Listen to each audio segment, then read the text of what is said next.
हाँ, अब देखिए आज से आप लोगों का work book lesson number 15 start होगा।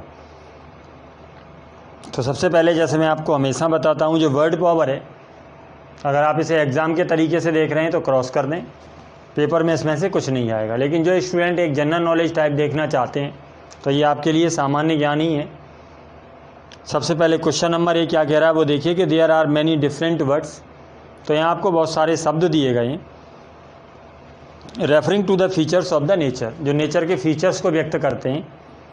आपको क्या करना है कि अरेंज द फॉलोइंग ऑब्जेक्ट्स, कि आपको इनको अरेंज करना है on small to large scale, यानी छोटे पैमाने से लेके बड़े पैमाने तक इनको स्थापित करना है। यानी जो छोटा है उससे सबसे पहले लगाइए, उससे बड़ा, फिर उससे बड़ा। जैसे 1 इज़ डन फॉर यू, इनमें से एक आपके लिए किया गया है। अब जो किया गया है पहले उसको देख लें, जिससे एक आपको आइडिया लग जाए कि आपको कैसे करना है। जैसे सबसे पहले उन्होंने स्मॉल में हिलॉक लिखा है, उसके बाद जो बड़ा है उसको लार्ज वाले में हिल लिखा है, और लार्जर जो सबसे बड़ा है उसको माउंटेन लिखा है, यानी जो इन दोनों से भी बड़ा है उसे माउंटेन लिखा है। अब पहले आप इनको समझ लें कि हिलॉक क्या होता है, हिल क्या होता है, या माउंटेन क्या होता है। तो इसके लिए मैंने यहाँ लिखा है आप लोगों के लिए, आप चाहें तो स्क्रीनशॉट ले सकते हैं और नोट भी कर सकते हैं। सबसे पहले आप हिल को समझिए, हिलॉक को अपने आप से समझ में आ जाएगा। हिल क्या होता है? पहाड़ी, जिसके बारे में आप लोगों ने जाना भी है और पढ़ा भी है। तो ये हाई एरिया ऑफ लैंड होता है, यानी ज़मीन का कोई भी ऐसा भाग जो ऊपर उठ जाता है। That is not as high, लेकिन वो उतना हाई नहीं होता, उतना ऊंचा नहीं होता एज माउंटेन, जितना कि कोई माउंटेन पर्वत होता है। यानी ज़मीन से ऊपर उठा हुआ भाग ही होता है, लेकिन पर्वत जितना नहीं, उससे थोड़ा कम रहता है। तो ये जो एरिया होता है, ज़मीन का जो क्षेत्र होता है, उसे हिल कहते हैं। अब हिलॉक क्या होता है? इज अ स्मॉल हिल, जब इस पहाड़ी से भी थोड़ा छोटा रह जाता है तब इसे हिलॉक कहते हैं। और माउंटेन इन दोनों से जब बड़ा हो जाता है तो is a large land form that rises above. तो is a large land form, ये काफ़ी ऊंचा उठा हुआ हिस्सा होता है ज़मीन का, तो इसे आप माउंटेन कहते हैं। तो इस तरीके से आपको तीनों समझ में आ गए होंगे कि हिलॉक इसमें सबसे छोटा हो गया, उससे बड़ा हिल हो गया, और उससे बड़ा माउंटेन हो गया। अब देखिए जो फर्स्ट है वो तो आपके लिए कर ही दिया। दूसरे नंबर पे जो वर्ड दिए हैं वो है स्ट्रीम है, ब्रुक है और रिवर है। तो इसको पहले देखिए कि स्ट्रीम क्या होता है। स्ट्रीम और ब्रुक, इन दोनों को आप एक साथ देख सकते हैं, दोनों को मैंने एक साथ लिखा है, स्ट्रीम एंड ब्रुक। कि स्ट्रीम और ब्रुक अगर दोनों की बात करें, आर बोथ फ्लोइंग बॉडीज़, कि दोनों की दोनों फ्लोइंग बॉडीज़ हैं, पानी का बहाव है, पानी के बहते हुए पिंड हैं, ऑफ वाटर मतलब पानी के। द डिफरेंस इज़ दैट, लेकिन दोनों में अंतर क्या है कि स्ट्रीम रेफर्स एनी बॉडी, कि स्ट्रीम जो होती है वो उस बॉडी को रेफ़र करती है, उस बॉडी को व्यक्त करती है। यानी स्ट्रीम का मतलब ये होता है of water flowing in a channel or watercourse, कि जो किसी चैनल में से या जल प्रवाह में होकर के जब पानी बहता है तब उसे आप स्ट्रीम कहते हैं। वेयरएज जबकि ब्रुक क्या होता है? Refers to a small and shallow stream, कि जब जो स्ट्रीम होती है थोड़ी छोटी होती है और सैलो, थोड़ी उथली होती है, तो उस टाइप की जो स्ट्रीम होती है उसे ब्रुक कहते हैं। तो यहाँ से आपको दोनों समझ में आ गए होंगे कि स्ट्रीम और ब्रुक में ब्रुक आपका छोटा हो गया, उससे बड़ा आपका स्ट्रीम हो गया। इसके बाद अगर यहाँ तीसरे नंबर पर रिवर, रिवर आप जानते ही हैं, तो इन दोनों से बड़ा हो गया। तो अगर आप सीक्वेंस देखेंगे तो फर्स्ट नंबर पे आप ब्रुक लिखेंगे, उसके बाद लार्ज में स्ट्रीम लिखेंगे, और उसके बाद रिवर लिखेंगे। हाँ, इसके बाद देखिए जो अगला वर्ड यहाँ दिया है वो दिया है आपका पॉन्ड, लेक और पडल। तो सबसे पहले पॉन्ड को देखिए। पॉन्ड क्या होता है? Pond is a large pool, एक बड़ा तालाब होता है, ऑफ वाटर पानी का, that may have fish in it, जिसके अंदर मछलियाँ हो सकती हैं, और प्लांट्स पौधे भी हो सकते हैं, ग्रोइंग इन इट, जो इसके अंदर बढ़ते हैं। यानी जिसे आप लोग तालाब के रूप में जानते हैं वो पॉन्ड होता है। अब फिर पडल क्या होता है? तो पडल क्या होता है? इज अ स्मॉल पूल, ये इससे छोटा पूल होता है, इससे छोटा तालाब होता है ऑफ वाटर। बनता कैसे है कि left behind after the rain, जब वर्षा हो जाती है तो उसके बाद जो पानी भरा हुआ रह जाता है तो उसे आप पडल कहते हैं।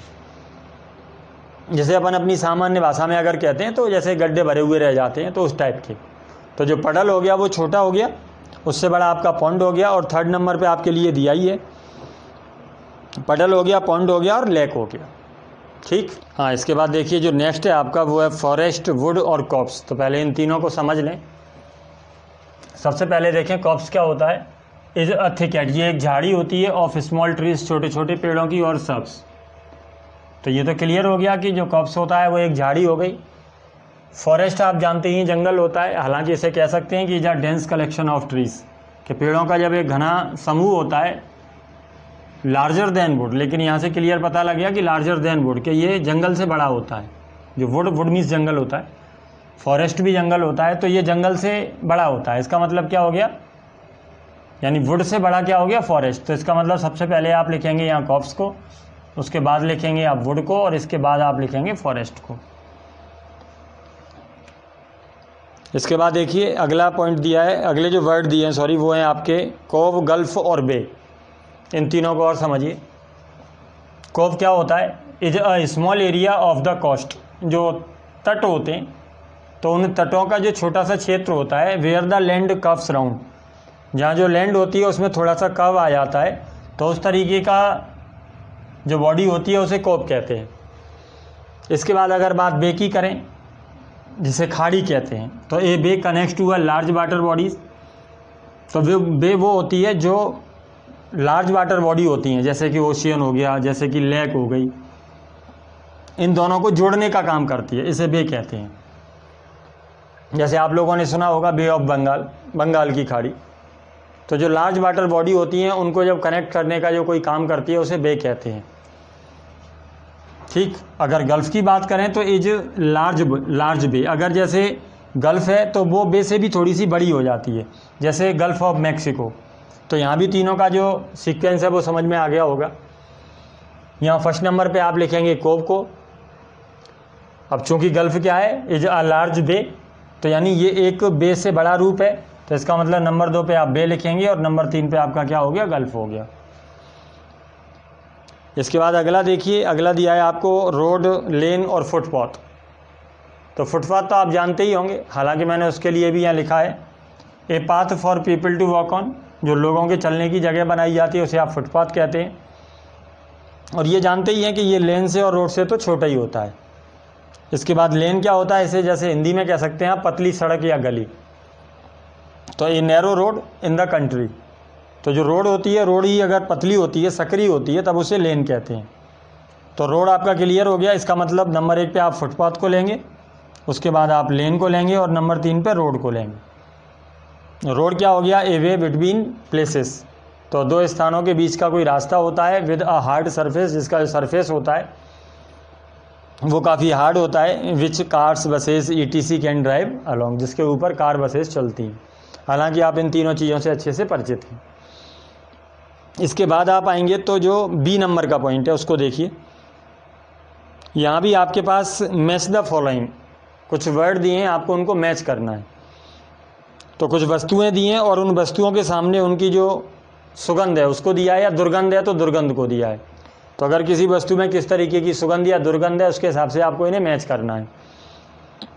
जैसे सबसे पहले दिया है हर्ब्स इन द किचन, तो किचन में जो हर्ब्स होती हैं, किचन में जो उपयोग करी जाने वाली हर्ब, तो उनमें किस तरीके की स्मेल होती है, बैड स्मेल होती है, तो वो आपको बताना है। तो आप इसे लास्ट से कर देंगे फ्रेग्रेंट, कि किचन में ही उपयोग करी जा रही है तो निश्चित रूप से वो सुगंधित हैं। इसके बाद देखिए जो ओल्ड शॉक्स यानी जो पुराने प्रकार के मौजे होते हैं उनमें से निश्चित बदबू आती है, तो इसे आप मैच कर देंगे ईविल स्मेलिंग से। इसके बाद दिया है रोटन एग्स, जो सड़े हुए एग्स होते हैं तो वो भी स्मेली होते हैं, बदबूदार, तो उसे भी आप नंबर 3 पे नीचे से लेके चलें तो स्मेली से आप मैच कर देंगे। और जो रोजेज़ हैं, रोज़ का मतलब गुलाब हो गया, तो ये तो सबको ही पता है, एरोमेटिक, खुशबूदार होता है। इसके बाद जो फ्रेशली बेक्ड चपातीस, जो तुरंत पकाई हुई जो चपाती होती है, तो वो भी आपकी स्वीट स्मेलिंग होती है, उसकी मधुर होती है, जो स्मेल होती है बड़ी मधुर होती है। और लास्ट में दिया है कॉस्टली सोप, तो इसे आप मैच कर देंगे सेंटेड से, सुगंधित से। तो हालांकि इनमें कुछ ऐसा नहीं है जो एग्ज़ाम में आपके लिए पूछा जाए, लेकिन चूँकि वर्ड्स दिए हैं तो इसलिए आपको उन्हें क्लियर करना चाहिए। इसके बाद देखिए आपका जो कॉम्प्रीहेंशन है, कॉम्प्रीहेंशन मैंने पहले भी बताया था कि जो आपने कहानी पढ़ी है टेक्स्ट बुक में, तो उसकी एक्सरसाइज होती है ये।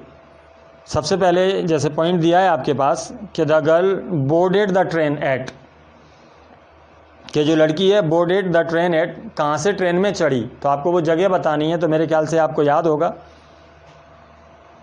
कि लड़की रोहना से चढ़ी थी। इसके बाद नंबर 2 पे दिया है the girl alighted at. Alighted at का मतलब उतर जाना, लड़की कहाँ जाके उतरी थी, तो सहारनपुर। 3rd नंबर पे दिया है October is the best time to go to Mussoorie, कि मसूरी जाने के लिए अक्टूबर सबसे बेस्ट टाइम होता है। Which of the following facts does not support the statement. Best time होता है, लेकिन ऐसे कौन कौन से तथ्य नीचे दिए हैं जो इस बात का सपोर्ट करते हैं, और कौन सा ऐसा तथ्य है जो इसका सपोर्ट नहीं करता।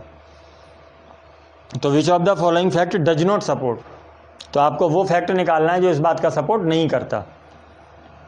सबसे पहले दिया है कि most of the tourist have left, तो ये इस बात का सपोर्ट करता है कि यही कारण होता है कि अक्टूबर इज़ द बेस्ट टाइम, क्योंकि ज़्यादातर जो टूरिस्ट होते हैं वो चले गए होते हैं, यानी आपको घूमने के लिए बड़ी आसानी से आप घूम सकते हैं। दूसरा नंबर दिया है the road are quite and almost deserted, तो ये भी बहुत अच्छा जैसे आपके लिए पॉइंट बनता है घूमने के लिए। सड़कें इस समय सुनसान पड़ी रहती हैं, आपको कोई दिक्कत नहीं आती, ऑलमोस्ट डेजर्टेड। 3rd नंबर पे दिया है कि the hills are covered with wild dahlias, कि जो हिल्स होती हैं are covered with wild dahlias, जो जंगली डेलियास होते हैं, जो फूल होते हैं डेलिया का, तो उससे जो हिल्स होती हैं वो ढकी हुई होती हैं, तो इस कारण से भी लोग अक्टूबर को बेस्ट मानते हैं। और इसके बाद hardly animals are left in nearby forest, और इस समय जंगल में कोई जानवर दिखाई नहीं देते,